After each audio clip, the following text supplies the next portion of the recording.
This Sailor Moon card game, it's not good.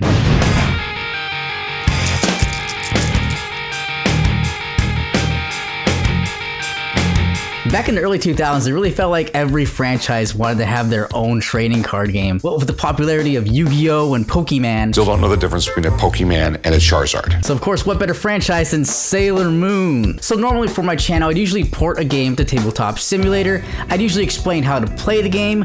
We'd show off some gameplay. We'd all laugh. Hoo-ha, the whole world works. And we'd move on, right? But for the Sailor Moon card game, I'm gonna go ahead and dedicate an entire video on how to play this game. And guess what? I don't like it. It sucked back then, and it sucks forever. I was actually getting heated. So I'm gonna dedicate this video to just explaining the rules and giving my overall take on the card game itself. And then in a later video, I'll go ahead and post some gameplay with Sad Boy. Let's get into how to play the Sailor Moon card game. Now, the Sailor Moon card game is designed for 2 or more players, but I'm gonna be explaining these rules as if it's just a 1v1 quickscopes only on Rust type of card game, because that's how card games usually are. The main objective of the game is to be the first player to collect a certain predetermined amount of victory points. How about 69? For our purposes, we're just gonna say 6 victory points is how to win the game. Now, there's multiple ways to play the Sailor Moon card game. There's a basic game, a standard game, and advanced game. Now, the basic game is for little crybabies that shit in their diapers, so we're not gonna play that. Seeing as we're all grown men here, we should be playing the advanced game. Let's start with the setup. How are you going to set up every game of the Sailor Moon card game? To start the Sailor Moon card game, you first need to select a deck or build a deck of exactly 60 cards. Since I can't be bothered to build one of my own decks, I'm going to go ahead and use one of the standard pre-built theme decks. And as you see, I have 5 right here, 1 for each of the main characters. Let's go with Sailor Moon. Psych! We're going to go with Sailor Mercury, of course. To set up the game, each player selects a deck and pulls out a level 1 Sailor Scout card. For example, I'm using the Sailor Mercury deck, so I'm going to pull out a level 1 Sailor Mercury and add it to the ally zone. The Sailor Moon playmat is divided into 5 different zones: the enemy zone, the P.I.E card zone, the ally zone, the deck, and of course, the graveyard. The game actually refers to it as discard pile because I'm a filthy Yu-Gi-Oh player. Every discard pile to me is just the graveyard, so I'm just going to call it the graveyard. That's just a better name for a discard pile. Then you must search your deck for 1 monster card that has a victory point worth of exactly 1 point. Add that card to the enemy zone. Now, every Sailor Scout actually has a P.I.E card that it starts out with at the setup of every game. For example, the Sailor Mercury card says, when Sailor Mercury is used as your starting character, you begin the game with mini computer and VR goggles in play. So we're going to search for a deck for that card. Sailor Mercury got that Oculus Rift, but we're going to go into the metaverse chat. After you pull out your 3 cards, go ahead and put your entire deck face down in the deck zone and give it a nice shuffle. Then draw 5 cards as your starting hand. Now, for this example, I'm going to go ahead and pretend that my buddy Sad Boy is playing with me, even though he clearly isn't and I'm clearly alone. And I'm going to go ahead and say he selected the Sailor Moon deck because he's a basic bitch. Now, just like my setup, he has to go ahead and select 1 level 1 Sailor Moon from his deck. He adds that to his ally zone. And when Sailor Moon is used as your starting character, you begin the game with your boy Melvin in play. Heckin' Melvin. Okay, I'm gonna say right now, I'm not the biggest fan of Sailor Moon. I've seen a bunch of episodes, but I haven't seen like the whole series. That said, I don't remember Melvin being like that prominent of a character. Like, was Melvin that prominent of a character to be Sailor Moon's starting P.I.E card? That's the sentence right there. Why doesn't she start out with the cat? That's what Sailor Venus does. Sailor Venus begins the game with Artemis in play, which makes sense, but Sailor Moon gets to start off with your boy Melvin, and I wouldn't have it any other way. And lastly, to finish up the setup, I select 1 monster card from my deck that has exactly 1 victory point worth. We're gonna go with our boy Bubble the Vulture. Flip the deck face down, give it a zhuzh, go ahead and zhuzh the deck of it, then draw 5 cards as Sad Boy's starting hand. Alright, so before we get into the post-hardcore breakdown of the turn sequence in this game, let's go ahead and talk about a game mechanic that you're gonna see used quite often in this game. By now, you've probably noticed a lot of the cards have the letters JKP listed near the power requirement of attacks. Now, the letters JKP, of course, stand for Rochambeau. That's right, rock, paper, scissors is used a lot in this game to add an element of randomness. Now, in a competent card game, this is usually done by a coin flip in Pokemon, or in Yu-Gi-Oh! You might see a nice dice roll here and there. But this game says, frick all that, we're gonna have our players Rochambeau every time they want to attack. Because why not, right? Again, I'm not the most seasoned fan of Sailor Moon, but I don't recall Rochambeau being a prominent element in the cartoon. Now, admittedly, you might get a kick out of Rochambeauing with your opponent after the first few times, but after a while, it gets very repetitive, and it's very weird to have like a secondary game of Rochambeau kind of take you out of the experience when playing a card game. I don't know, it's not the same as a dice roll or a coin flip. Those are over in a flash, and you get back into the game. And I don't know, maybe it's just because I'm playing in Tabletop Simulator, but it just feels so intrusive to constantly Rochambeau your opponent. Before we get started in the main gameplay of the game, let's go ahead and talk about the main types of cards that are available in this game. The first type of card is Sailor Scouts or Knights. These are placed in your ally zone and your main way of attacking your opponent's monsters. This actually gets into one of my biggest complaints about this game, and it's that I originally thought when I saw this game that it was going to be like a Sailor Moon tournament fighter type beat where the Sailor Scouts would actually fight each other. I guess this wouldn't have made much sense thematically, but it would have been really cool. But no, in this game, you're actually only attacking your opponent's monsters, and your opponent only attacks your monsters. Sailor Scouts, or Knights, but I don't have any Knights in these starter decks, so we're just going to call them Sailor Scouts, are placed in the ally zone of your playmat. You can only have one character in play at a time, no matter the level. So if I already had a level 3 Sailor Mercury in my ally zone, and I wanted to play a level 1 Sailor Mercury from my hand onto the ally zone, well, I couldn't do that because there's already a Sailor Mercury in my ally zone, and there can't be two because I will just destroy the space-time continuum, right? Or whatever. After every opponent has already had a turn, you can then proceed to level up one of your Sailor Scouts from your hand during the play phase. You have to level up a Sailor Scout that is exactly one level lower than the card you're trying to play. So this basically means if I have a level 1, I have to play a level 2, if I have a level 2, I have to play a level 3, and so on.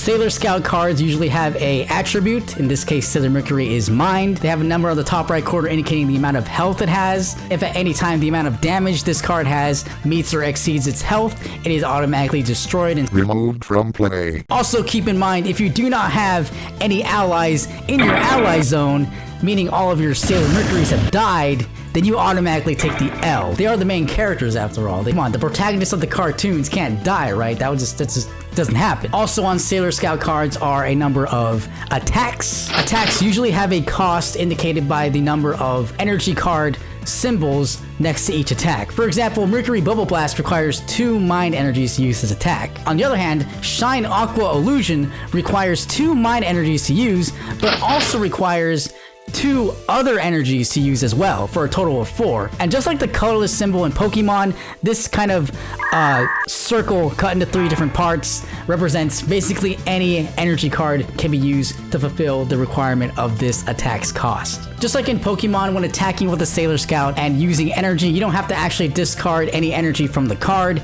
it simply has to be attached. Also on the card is some lovely flavor text. For example, this Sailor Scout's favorite color is aquamarine, favorite food is sandwiches, her main weakness is relaxing. Can't relate, especially considering my upload schedule has been abysmal. Also taking up a good centimeter below is this giant copyright information that definitely needs to be there in every single card. Brings us to the second main type of card, and that's the power cards. You had my hand in your hand, you had my lip in your teeth, you had my heart in your sleeve, you had a chest. This is very similar to the Pokemon trading card game, where different Pokemon have different types like electric, fire, water. In the Sailor Moon card game, there are 3 main types. There is mind, body, and soul. These work just like they do in the Pokemon card game, where certain attacks for your Sailor Scouts and even your monsters may require the use of these power cards to be attached on your card. Now, unlike Pokemon, you can attach as many of these as you want per turn. Third main type of card is the monster cards. These are basically your main enemies that your opponent will be attacking and you will be defending with. Monster cards are very similar to scout cards, but they are placed in your enemy zone and are used to defend against your opponent's scout's attacks. Up here we have the name of the monster, P.I.E. Its allegiance, which is the Doom Tree Guardian monster, and its health, which is 7. Again, if the number of damage on this card meets or exceeds its health, this card is automatically destroyed and is sent to the graveyard, and your opponent collects the amount of victory points listed on this card. For example, in this card, the value is 2 victory points if it is destroyed. As you can see, this monster in particular is weak against Mind, meaning any damage dealt from a Mind attribute scout is going to be increased by 10 damage. It is also strong against Soul attributes, so any damage dealt from a Soul attribute scout will be reduced by 10 damage. Monsters have defensive and counter attacks. Defensive are color-coded blue, and counterattacks are color-coded red. Attacks sometimes have a cost, which is listed next to the attack. In this case, the destructive defensive move has a cost of 1 soul, which means 1 soul must be attached to this monster card in order to use this defensive move. States destructive, discard 1 soul energy, and the attacking opponent must discard 1 item of their choice. So in order to activate this effect, you must discard an already attached soul energy from this monster. Its other counterattack is Juggling Balls, which does not have a cost, which means it can just be used inherently, and its counterattack does 30 damage to the attacking Sailor Scout. And of course, we have some lovely flavor text. I'm the great P.I.E, and now I'm gonna bring down the house. Of course, we have that amazing novel worth of copyright information on the bottom, and of course, the red text for the basic game that is printed on so many cards for no reason, because no one is playing the basic game. We're all men here. We're playing the real advanced game, not little dumb babies. Villain cards are essentially the same as normal monster cards, but they're generally more powerful, they're usually worth more victory points, and they cannot be played directly from your hand. They must be evolved from a monster that has been on the field for at least 1 turn. Why am I still getting paid? They also can't evolve from any monster. They must be placed on top a monster matching the allegiance. For example, if I wanted to play the Dark Moon villain Birdie, I would have to first place it on top of a monster that I currently have in play that is from the Dark Moon allegiance. Meaning I could play it on top of Frosty/Hypnotica, which is a Dark Moon Druid monster, but I could not place it on top of P.I.E because it is a Doom Tree Guardian monster and thus cannot be evolved into Birdie, which is a Dark Moon villain. We want to talk about the last group of cards, which are collectively known as the P.I.E cards. And the word Pi has nothing to do with the dessert or the irrational number. It simply stands for person, item, and event, the 3 subgenres of the P.I.E cards. All P.I.E cards, when played, go in the P.I.E card zone and have different effects. I kind of equate them to the different spell cards in Yu-Gi-Oh! If you're familiar with Yu-Gi-Oh! P.I.E cards are pretty basic. They have a name, a type, whether it's a person, item, or an event, and they'll have the effect's name and of course the actual text effect of what this card does. Person card is basically like a continuous spell card in Yu-Gi-Oh! They have ongoing effects that can usually be used once per turn and are not destroyed after you have used them, usually. Item cards are a lot like equipped spell cards in Yu-Gi-Oh! And after a certain condition is met, they can be used and are usually discarded after they are used. For example, Sailor Mercury's Oculus Rift over here is called Mini Computer and VR Goggles. It is an item type P.I.E card, and the name of its effect is called Detect Weakness. And as you can see, next to the effect's name is the JKP logo, which of course means we get to Rochambeau in order to determine whether or not we're actually going to be able to use this effect. And its effect states that you can use it during an attack or a combined attack. And if we win the Rochambeau, that indicates that one of your scouts has found a weakness in the target's defenses. I love it when card games combine their flavor text with like actual important game mechanic text. That's so amazing. Sailor Mercury's Oculus Rift found a weakness in their attack, and that means that the scout delivers an extra 30 damage with the attack. And of course, after that, we discard the Oculus Rift after we use it, because no one wants to use an Oculus Rift more than once. Event cards are a lot like the normal spell cards in Yu-Gi-Oh! That usually have a one-time effect that you play and then send it to the discard pile. And normal event cards are just like normal spell cards in Yu-Gi-Oh! They usually have a variety of effects that you kind of play once, resolve the effect, and once it's done, go ahead and throw it into the graveyard. P.I.E cards can usually only be activated on your turn except for special defense events, which can be activated from your hand during your opponent's turn, usually when they attack. Kind of like a hand trap in Yu-Gi-Oh! They kind of serve as this game's kind of gotcha trap card, you triggered my trap card type beat. An example right here is Run Away, which indicates we must Rochambeau, and a win indicates that the monster or villain runs away to the discard pile. And of course, discard after use. This is a great game, I don't know what y'all are talking about. Alright, now for the turn sequence. Step 1, the draw phase. Just like any other trading card game, you go ahead and top deck one card from the top of your deck and add it to your hand. Now, we'll get into more about this in the ending phases of the turn, but your hand will always equal 5 cards by the end of your turn. So keep that in mind when you're playing cards, because we get into the next phase, and that is the play cards phase, or like in Yu-Gi-Oh! The main phase. This is where you can play any of your P.I.E cards, play any more allies if you have any, or even evolve one of your allies if every player has already had a turn. This is also when you go ahead and play monster cards into your enemy zone, and if a monster has already been on the field for a turn, you go ahead and evolve appropriate monsters into corresponding villains. You can also attach power cards from your hand. And keep in mind, there's actually no limit to the amount of cards you can play so long as you meet the requirements to play those cards. So for example, if I had like 3 mind energies in my hand, I'm just gonna call them energies because that's what they are, then I could attach all 3 to Sailor Mercury in one go. But I only have 1, so I'm not gonna do that. I'm just gonna attach 1 to Sailor Mercury. And now she has 1 mind power for if she decides to use her freaking bubbles. As much as I'd love to, I can't evolve Sailor Mercury into level 2 Sailor Mercury because not every player has had a turn yet, and you have to wait until every player has had a turn until you can evolve one of your scouts. The third stage is the use phase. At this time, you can go ahead and use the effects of any cards you already have in play. Typically, it's going to be one of your P.I.E cards. And if for any reason you actually end up drawing cards due to the effect of any card you activate at this time, you can go ahead and play those cards from your hand at this time as well. This gets into the 5th step of the game, which is the attack phase. We'll break down how to attack later. The next phase after that is the discard phase. During the discard phase, at the end of your turn, you can go ahead and discard as many cards from your hand as you want. Because after that, we get into the balance phase, which is where you must draw cards until you have exactly 5 cards in your hand. Consequently, if you have more than 5 cards in your hand during the balance phase,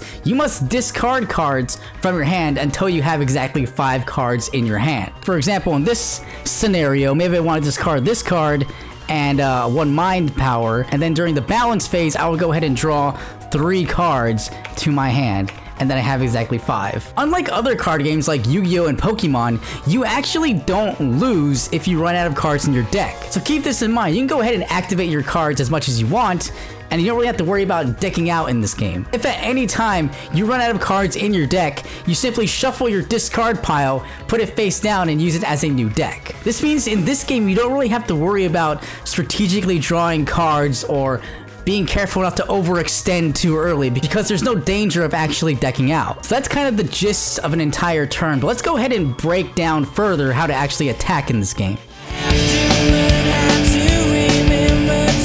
Now, attacking in this game is actually quite a lot. There's actually quite a lot to remember here. But like I said, this is a man's game, right? So go ahead and get ready for some hardcore game mechanics. So let's go ahead and break down this example here. It is my turn, and I want to go ahead and use my level 1 Sailor Mercury to attack P.I.E.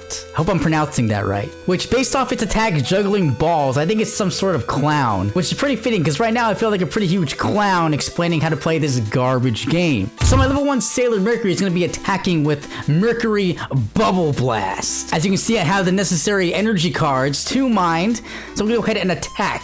And by declaring, I will attack P.I.E.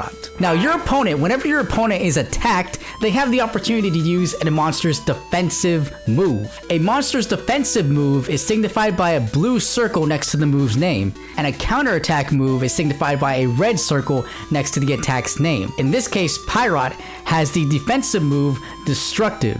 And it has the effect, discard 1 soul energy from this card, making your opponent discard one of their item cards of their choice. Now, just like in Pokemon, attacks from your scout don't usually require that you discard energy cards from your card. But in the case of monster cards, most of the time, if you're using an energy card as a cost for one of their defensive or offensive attacks, they must discard one of their attached energy cards in order to activate the attack. And if no cost is indicated next to the attack, that means they can do it for free. In this case, P.I.E does not have a soul energy attached, so she cannot use her defensive move. Now remember, Mercury's Bubble Blast has the effect of a Rochambeau.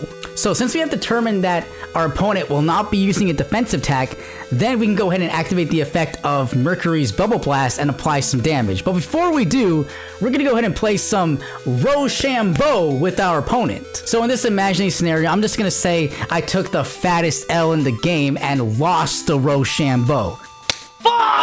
So in this instance, I do not get the secondary effect of preventing my target from activating a counterattack, but I still get a whopping 30 damage onto the opponent's monster. Now the Sailor Moon starter decks came with color-coded beads that signify damage. Blue ones were 30 damage, red ones were 10 damage, yellow ones were 100 damage. But just like Pokemon, you can use anything you want. You can use dice or chips, whatever you want, as long as you know what they mean. Every monster in Sailor Scout has a health number. Now, just like in Pokemon, if the amount of damage a card has meets or exceeds the amount of health it has, that monster is destroyed, and the player that destroyed the monster can collect the amount of victory points listed on the card. This monster actually has a weakness and resistance. This card, P.I.E, is weak against mind, but strong against soul. This basically means that damage dealt from a soul scout is going to be reduced by 10, but damage dealt by a mind scout is going to be increased by 10. So in this scenario, Sailor Mercury is a mind attribute Sailor Scout, so this attack is going to do an additional 10 points of damage on top of the 30 damage it already does. Oh no, you getting mad? You knocked the phone right out of my hand? Now that we've gone ahead and applied damage to the opponent's card, now the opponent has the opportunity to use a counterattack if their monster has one. And in this case, this card's counterattack is Juggling Balls. And you can see this attack has no cost listed, so the opponent can use this attack for free without having to have any energy cards attached to this monster. So I'm just gonna go and activate Juggling Balls and throw their balls in the face of my Sailor Scout. I'm noticing a complete lack of balls in this room. And this attack is gonna go ahead and do 30 damage to my Sailor Scout. Now, after all that is said and done, the attack is over, and if any card has an amount of damage equal or exceeding its amount of health, that card is automatically destroyed, and if it was a monster, the player that destroyed that card collects the amount of victory points listed on the monster card. If the card that was destroyed was a Sailor Scout or a Knight, that card with all of its attached cards is sent to the graveyard. And if at any time you do not have a Sailor Scout or Knight in play in your ally zone, you immediately take the L.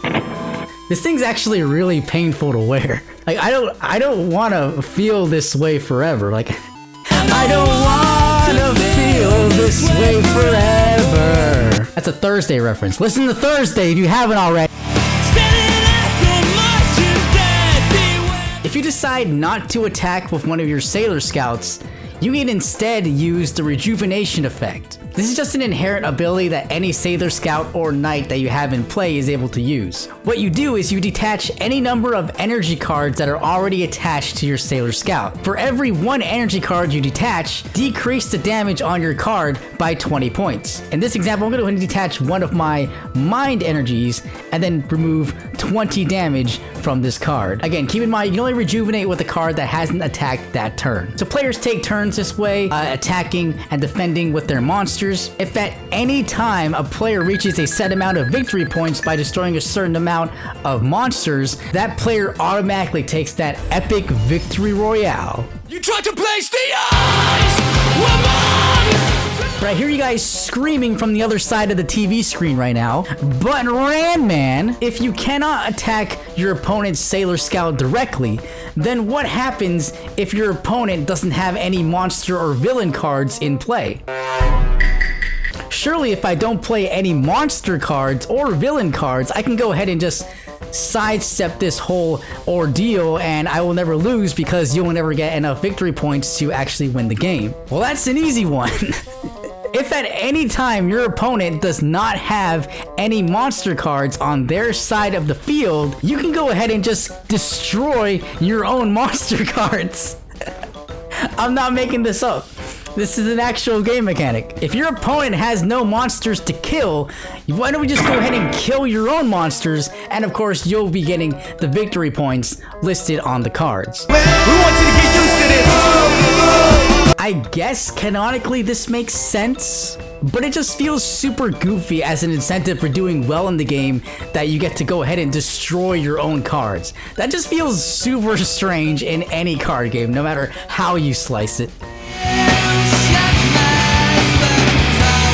So that's the basics on how to play the Sailor Moon collectible card game. Now, obviously, I didn't go over every single rule. You know, this game is just too insane. It's just so dense. There's so many things going on in this game. For example, I didn't really touch on combined attacks because all of the starter decks that I have only have one type of Sailor Scout per deck, and I couldn't be bothered to build my own deck with multiple Sailor Scouts.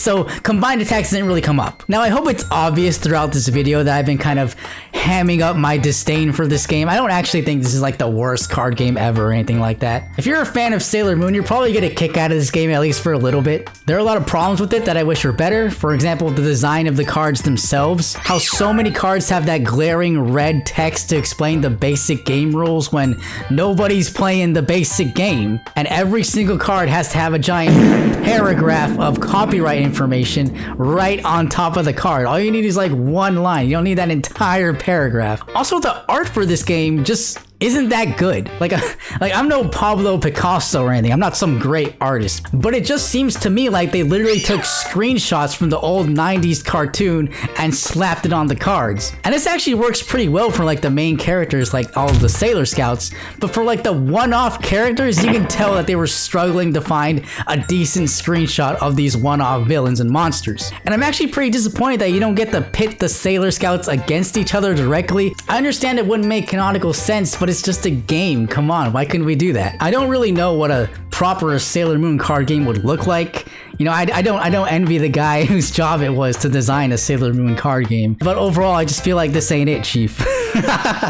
Anyway, if you enjoyed the content, please consider liking the video, hitting the subscribe button, maybe even leave me a comment. Let me know what you think of this card game. Was I too harsh on it, chat? Let me know if there's any other card games or board games you'd like me to review in this style. If you watched this entire video, thank you so much. It really does mean the world to me. I'll drop some links to some other board games I've covered in the past. Go ahead and check those out if you haven't already. Thanks so much for checking out the content.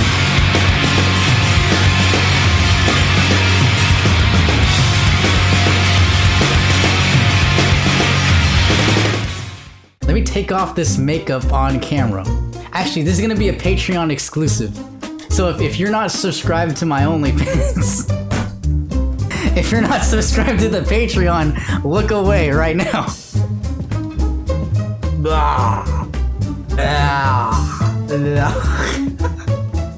This is so stupid. There you go. No makeup, chat.